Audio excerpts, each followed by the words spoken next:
How do you define courage in your life? Can you think of the word courage? Now, the reason I asked this question, because I was reading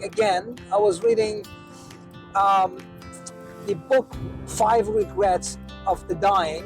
Amazing book, by the way. If you haven't read it, I strongly suggest you do. One of the first one that she talked about, it's about the dying people. They shared that I wish that I had the courage to live my own life, a true life, and instead of living someone else's in one form or another. So now I really was thinking about the word courage, and she uses the word courage again, that I wished I had the courage to show my feeling. So what is courage? That's the question for you. And I thought about that. I thought about what courage is, and many people, they define it differently, and that's okay, and that just gives us an understanding of what it can be. I think courage has a very personal meaning for everyone. For me, it may have a different meaning than for you, but so that's a question I have for you. What is courage to you, and how do you define it, and do you see it in your life, and how do you think that plays out in our lives? Are we courageous? And I always like to use this lens of improvement, self-improvement. So courage to me it doesn't come across as this roaring, chest pounding, kind of a loud presence that shows courage. Courage on its own, the root of the word is from the heart. That's what it means, actually.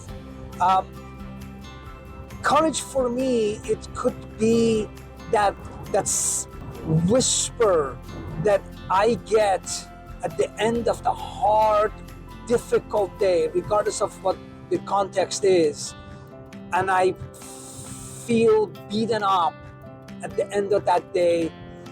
And the courage to me is that I tell myself, it's okay, I'm gonna try it again tomorrow. It was a hard day today, I failed, I didn't do well, but I'm gonna give it a try again. To me, that also means courage. So it means to not give up. It means to go against our fears. And for me, by the way, I'm sharing just my thoughts, as always, in this channel. I pose a question, I answer it the way I can for me, and then I'll let you answer it for you. Courage for me is when I go against the fear, that embedded fear, that default fear that I may have about certain things, and it doesn't matter what it is. If I want to try something new, or if I want to explore something that I've never done, and the idea that I may fail, right? That fear of judgment. And for the most part, I believe that it used to be for me that I used to have the fear of judgment of others, but not anymore. In the last 20 years, probably, it's more like fear of judgment of myself. And that is, to me, that's more insidious, that's more toxic and poisonous. That if I don't see myself, if I don't regard myself as the person that I am the master of my own destiny, and that my reaction and my life and how I see the world and how I present to the world, it has to do with my own inner being rather than the external measure of the society, the construct that has set up. To me, that is the courage. To me, the courage is I show up in the most truest self to myself. And if I present myself in that manner, I have been courageous.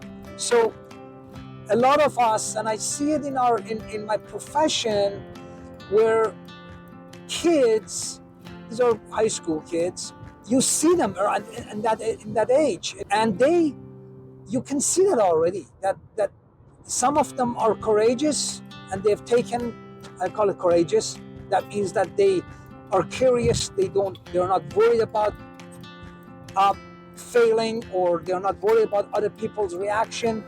And then there are some that they have developed this. And interestingly, as a parent, as a father, I've seen my kids as they were growing up, how they change from, and you can see this, and there are studies have been done on this, by the way, that up until the age of 5, 6, 7, kids try anything and everything. Okay, even 9. They explore, they're curious. But what happens is that the moment they get into the middle and upper grade 4 and 5 and up, or even maybe earlier grade 3, they started feeling this fear of talking, trying new games, just being around. And when you match that, you notice that, oh, there has been a lot of that programming that is coming down from parents.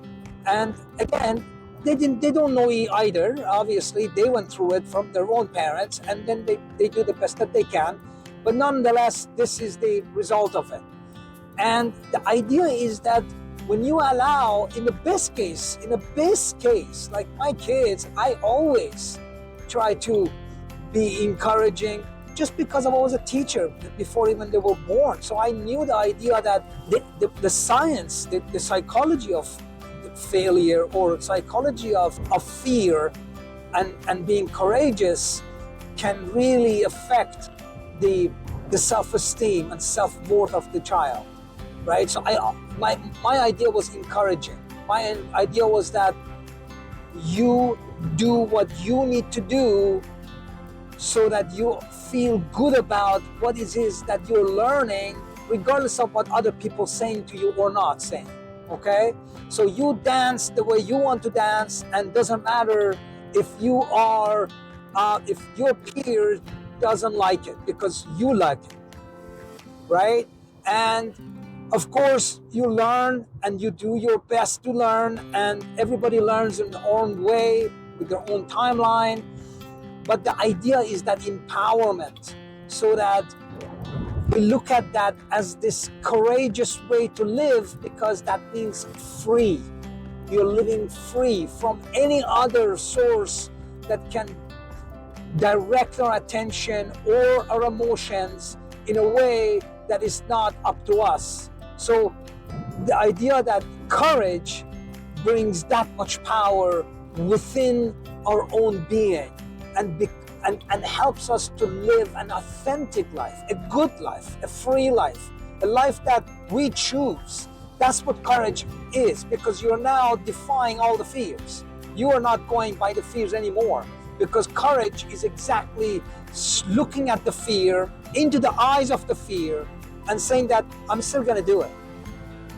And that's the beautiful thing, by the way. That's an amazing thing. That builds resilience. And that's what, to me, that's what courage is. Okay?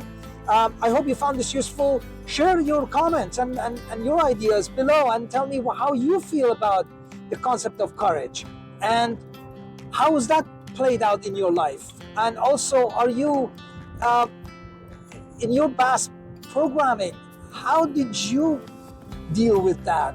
Were you courageous, or the programming that you had as a kid changed the way you see courage and define courage for yourself? It's a powerful thing. Obviously 10 minutes is definitely not enough. 100% you can do it at least 3 hours based on the scientific studies as well. But I'm gonna leave that question with you, and I hope this has evoked an emotion in you, so that you can live a more fulfilling life based on the questions that you seek for yourself, and therefore searching for the answers. Until next time, keep well, my friends. Keep well.